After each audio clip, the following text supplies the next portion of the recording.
Welcome to Food for Fertility. If you're a man or a woman in your fertile years and you want to have a baby now or at some point in the future, stay with me to learn how taking care of mom's and dad's diet and lifestyle before conception optimizes the chances for a smooth conception and pregnancy and a healthy mother and child.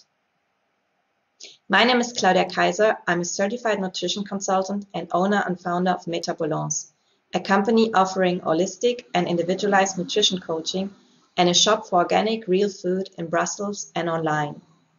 I'm not a doctor, but fertility is my personal passion topic, and through my trainings and ongoing studies, I understand a lot about how nutrition and lifestyle directly affect our physical and mental health, and as such our fertility and the long-term health of mother and child.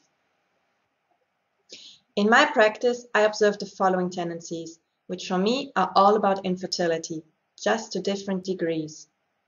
At the top of the iceberg and the most obvious are the many couples struggling to get pregnant or to maintain a pregnancy. Statistics are actually talking about 1 in 8 or even 1 in 6 couples who are struggling with infertility issues, which per definition means that they've tried to conceive for more than a year unsuccessfully with regular intercourse. And it's not only elderly couples in their 30s or 40s, but also couples still in their 20s who are affected. You probably know someone who's facing that problem right now, or maybe it's even yourself. Second tendency is that more and more babies are born with a weak constitution and are facing several health challenges either as babies or later in life, be it digestive issues, eczemas, asthma, allergies, obesity, diabetes, behavioral disorders, you name it. It's actually official that the babies being conceived and carried to term today, for the first time in 2 centuries, might actually be born with a lower life expectancy than their parents. And the third tendency is that I see many women who are chronically depleted and are facing hormonal imbalances, especially thyroid issues after having given birth. I'm personally very concerned by these tendencies because the ability to produce healthy offspring is natural and the key to the survival of our species. So if we look at our society from a bird's perspective, it actually shows that slowly but steadily we are heading towards the extinction of our species. The good news is that it doesn't have to be like that it can be prevented, and that you hold the key in your own hands. Infertility is not an unavoidable fate. It's a symptom, and the root causes can to a large extent be found in diet and lifestyle. Think about it for a minute. When we build a house, we make sure that we build a strong fundament and that the building materials are of the highest quality. However, we don't usually do the same when it comes to the quality of our child-building materials, the egg and the sperm, at the moment of conception.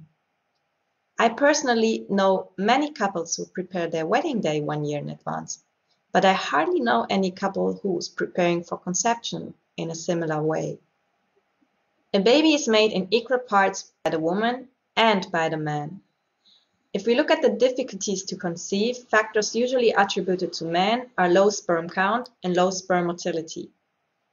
In women, it's usually ovulation problems, thyroid irregularities, or hormonal imbalances like PCOS, factors that I actually see a lot in my female clients.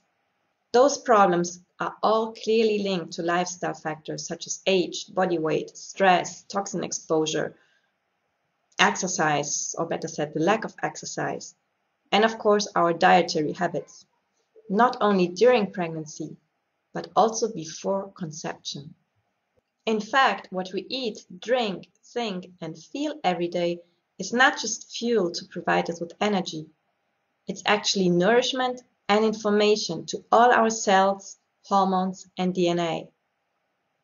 Food, nutrients, and even thoughts actually have the ability to switch on and off certain genes.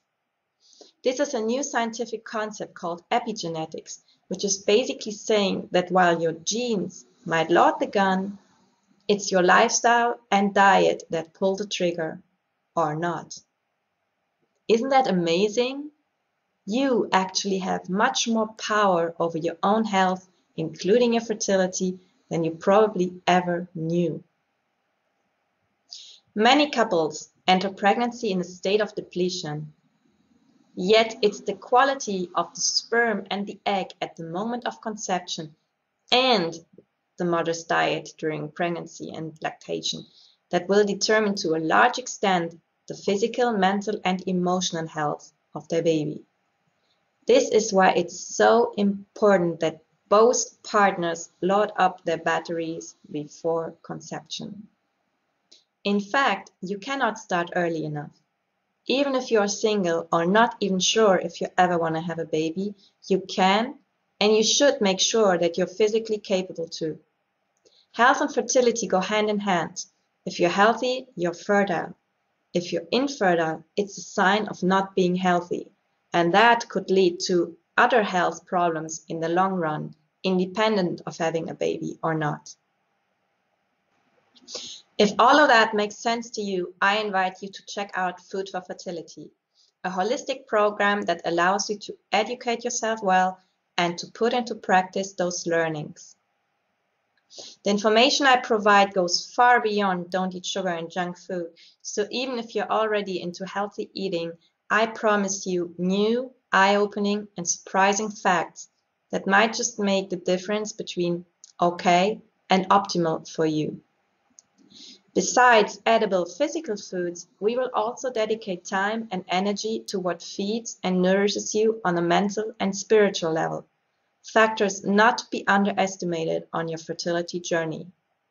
For more information about the available options, go to www.metabalance.com/food-for-fertility. I will be delighted to be of your service and to accompany you on your journey. Thank you very much for your attention.